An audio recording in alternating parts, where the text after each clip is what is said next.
Mapagpalang araw ulit sa inyo mga kabayan. Ngayong araw ay pupunta tayo sa barbershop ni kabayan at mamimili na din tayo sa grocery store at ipakita ko sa inyo kung magkano yung mga presyo ng mga bilihin ngayon sa grocery.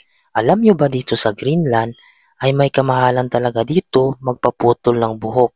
Kaya umaabot ako dito sa 4 na buwan, 5 buwan kung magpaputol ng buhok. Minsan pa nga ay hindi ako nagpaputol nung umuwi ako ng Pilipinas dahil doon ako sa Pilipinas nagpaputol. Dahil nga ay parating na dito yung partner ko sa susunod na linggo, sabi niya sa akin ay magpaputol na daw ako ng buhok dahil nga hindi daw maganda tingnan.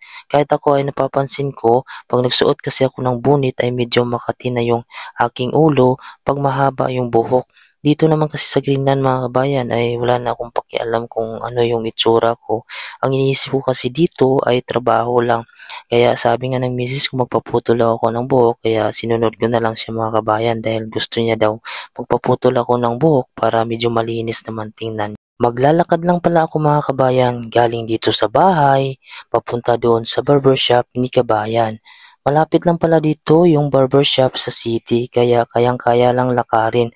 At kung napapansin nyo, maaliwalas talaga yung ating paligid. Ito yung mga sign mga kabayan, kung napapansin nyo yung langit ay wala talaga makikitang mga buhol-buhol na ulap at clear na blue siya at may sikat ng araw. Yan yung mga sign na posibleng lalabas yung Northern Lights mamayang gabi.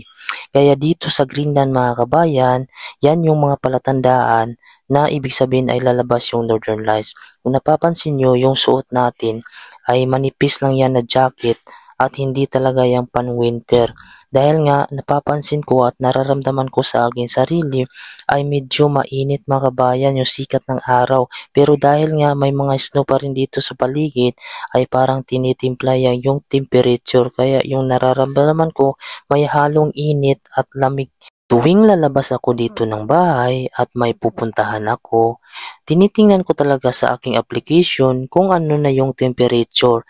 Dito ay malalaman ko kung ano yung susuotin ko. Dito naman kasi sa lugar nila ay hindi ka talaga pwede dito magsuot ng short, sando, or nakatsinilas ka dahil yung madadaanan mo dito ay hindi naman talaga totally lahat simentado. Mayroong mabato, mayroong paahon kaya hindi pwede dito na magtsinelas ka mga kabayan, kundi susuot ka talaga dito ng makakapal or mga jacket. Kanina pa tayo naglalakad dito pero kung napapansin nyo ang ating paligid o sa gilid ay hindi naman ganun karamihan ng tao. Araw pala ito ng linggo. Yang nakikita nyo yung green yan yung bus stop dito. Diyan sila sumasakay pagka dadaan yung bus dito. So ito na mga kabayan, medyo papasok pa itong lugar ni kabayan dito. Hindi lang naman siya barbershop kundi isa din siyang kainan at saka nagluluto sila dito mga kabayan ng mga sari-saring menu na patok dito sa Greenland. Mayroon din silang offer dyan na salon at saka spa at massage mga kabayan. At dito na nga tayo sa loob habang tayo nag-aantay dahil may customer sa loob ay nag-order muna tayo ng makakain habang inaantay natin. At yun na nga mga kabayan, hindi na tayo nag-video sa loob dahil nga medyo nahihiya tayo. Dahil yung nagupit sa atin mga kabayan ay babae siya at mahihiya ako mga kabayan magtanong kung pwede mag-video. At least pinakita ko lang dito yung lugar kung saan ako nagpagupit. Kung napapansin nyo mga kabayan, medyo malinis na yung gilid natin at medyo mas lalong presko mga kabayan yung pakiramdam natin dahil nga nabawasan yung mga buhok dito sa gilid. Ngayon ay pupunta naman tayo sa grocery store.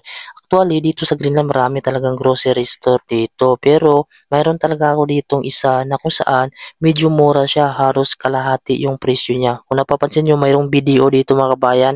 Yan, bangko yan dito. Pero Greenland Bank yan siya. Pero hindi ko alam bakit may BDO siya na logo. So, dito tayo mga kabayan, mamamalingke o maggrocery. Yung may pangalan dito na Aikiki. Ang ibig sabihin daw yan ay Akiki.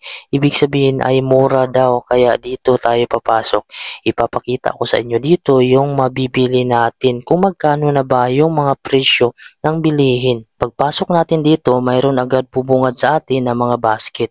Siyempre, kukuha tayo ng basket dahil marami nga tayong bibili. Dito madalas mga kabayan talaga ako pumupunta kahit na napakaraming mga grocery store dito. Dahil gusto ko talaga makasave naman minsan mga kabayan. Hindi lang minsan kundi palagi. Minsan naman kasi mga kabayan, kailangan din natin maging wais sa pamimili. Hanggat hindi naman nakakasira o nakakasama yung mga binili natin at okay pa naman mga kabayan, ay pwede tayong bumili ng kung saan mas mura. Mayroon dito mga kabayan, yung una-una ko talaga tinitingnan dahil nagkakaubusan talaga yung palaging binibili ng mga tao dito, lalo na pag mga Pinoy. Ito yung mga manok mga kabayan. 1.2 kilo pala ito mga kabayan, nasa 34 kroner siya. Kayo na mag-times mga kabayan sa 8. Ayaw ko kasi mag-times ng 8 dito dahil nasa Greenland kami. Sumura na siya. Sa ibang grocery, umaabot siya ng 59 Danish kroner yung isa. So dito, 34 kroner lang siya. So nakasave tayo. Ayan mga kabayan, mga 34 kroner lang talaga yung presyo niyan. Sa iba, umaabot siya ng 59. Kasi dito naman tayo sa Greenland, kaya ayaw ko siyang i-convert. Dito, punta naman tayo sa kape nila. So, meron silang kape dito na first price yung tawag. So, medyo mura ito at saka mas marami siya. Ito naman yung Nescafe, medyo mahal ang kaso mga kabayan, 28. So, ito, nasa 39 siya mga kabayan, pero malaki na siya. Halos dalawa na siya nung Nescafe. Medyo malasa naman sa mga kabayan, pero mas masarap pa rin yung Nescafe. Pero dito nasanay na ako. Ito, yung creamier mga kabayan, nasa 11. So, yung saging na dito, nasa 3 Danish kroner, 3.25 yung isang piraso. Kaso medyo mayroon ng kulay yung itim-itim mga kabayan. Kaya dito na ako pumili. 1 kroner lang siya. Ganun din naman yung itsura, may itim-itim. Pero hindi naman siya sira dahil medyo matigas pa naman yung saging. Dito punta naman tayo sa bigas. So mayroon ditong jasmine rice mga kabayan. Nasa 22.21 Danish kroner or 22 Danish kroner. May basmati din dito mga kabayan. 22 Danish kroner. Mas makamura ka kung bibili ka ng mga 10 kilos. Halos nasa 30% mga kabayan yung ma-discount mo. Dito punta naman tayo sa itlog. So 15 piraso yung laman nito mga kabayan, yung isang tray nila. Nasa 32 Danish kroner yung itlog. So medyo halos magkapareho lang yung presyo ng manok dito at itlog mga kabayan. Kaya minsan lang ako bumibili ng itlog. Yan kasi yung niluluto ko pag madalian lalo na pag wala ka ng oras. So dito naman tayo sa gatas. Yung gatas na yan, 9 Danish kroner yan. Nasa 1 liter mga kabayan, mayroong 11, mayroong 14 Danish kroner. Depende mga kabayan kung anong klaseng gatas. So dito naman tayo sa mga lotion. Yan yung lotion na Nivea, 58 Danish kroner. Medyo may kamahalan lang siya mga kabayan. So ito yung mga pangpaligo dito. So punta natin itong Head and Shoulder dito kung magkano yung presyo. Yung Head and Shoulder naman nasa 28 Danish kroner yung isang piraso na yan. So, medyo mura na siya mga kabayan. Kasi dito naman mga kabayan, hindi mo na kailangan i-translate.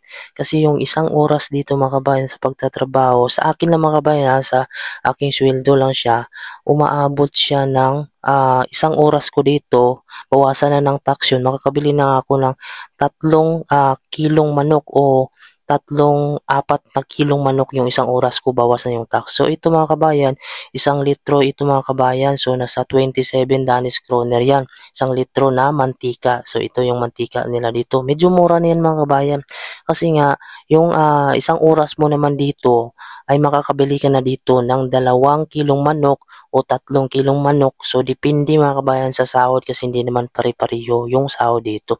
So ito may manok din dito, nasa 56 yung 1 kilo. Kaso frozen yan siya sa mga drumstick yan siya. Yan ang binibili ko pag wala na akong mabilan dito, pag nauubos na yung mga manok dito. Dahil kadalasan talaga sa mga bilihin na dito, mabilis maubos yung manok. Kaya yung binibili ko na yung frozen. So ito naman may mga seafoods din sila dito, tsaka yung mga tuna mga kabayan, yung mga isda nila dito, yung paste fili, ginagawang fili nila. Kaso ako hindi naman ako mahilig sa mga shrimp, ayan, mga seafoods yan. Dahil nga bawal man sa amin yung seafoods at saka yung baboy. So dito, may broccoli dito, 35 kroner yung isang piraso nito. Kaso naka-sale siya, maabot lang sa ng 15 mga kabayan. So halos naka-discount tayo ng sobra kalahati. Pero okay naman siya oh. Berde pa naman sa mga kabayan, hindi pa naman siya sira. So pwede na yan siya, makakatipid na tayo dito. So pag lata, hindi pwede yun. So, tinatapon na nila. So, ito, 14 kroner mga kabayan, yung 5 piraso nito na bawang. So, ayan, hindi naman siya kamahalan. So, kayang-kaya lang natin yan bilhin pag dito tayo nagtrabaho. So, yun lang mga kabayan, no, ako'y pauwi na. Maraming salamat po sa laging panonood. Sana yung video ko ay nakatulong sa iyo at nakapagbigay ng impormasyon. Huwag niyo naman po kalimutan i-subscribe ang aking YouTube channel. Maraming salamat po sa laging panonood at ingat po kayo palagi and God bless po.